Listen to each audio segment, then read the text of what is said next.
ada seorang pribadi imam besar menghampiri tahta bapaknya.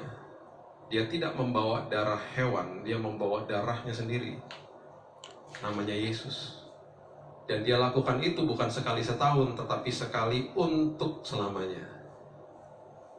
Itu sebabnya ketika dia katakan sudah selesai di kayu salib, tabir bait Allah terbelah dua.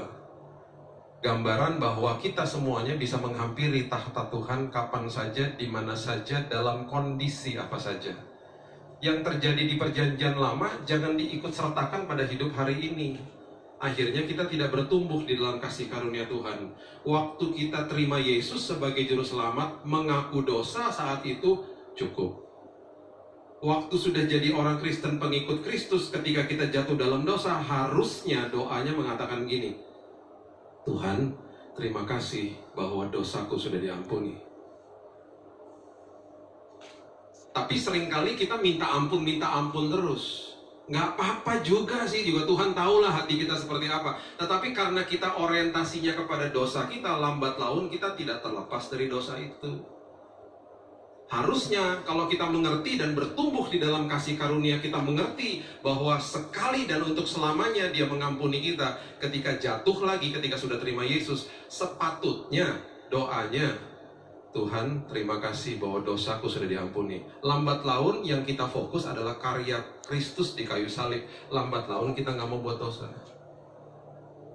Itu sebabnya juga jangan berdoa mengatakan bahwa Tuhan layakkan aku sebelum kita masuk ke dalam sebuah doa misalnya. Karena kita sudah dilayakkan.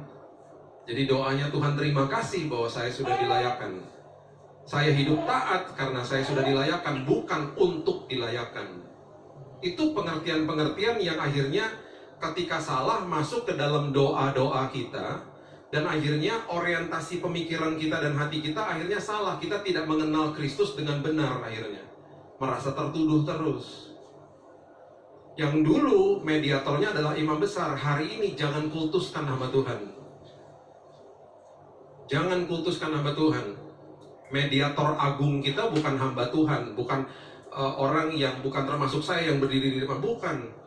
Kristus Yesus menjadi mediator agung, didamaikan dengan Bapa di surga. Jangan kultuskan nama Tuhan. Itu sebab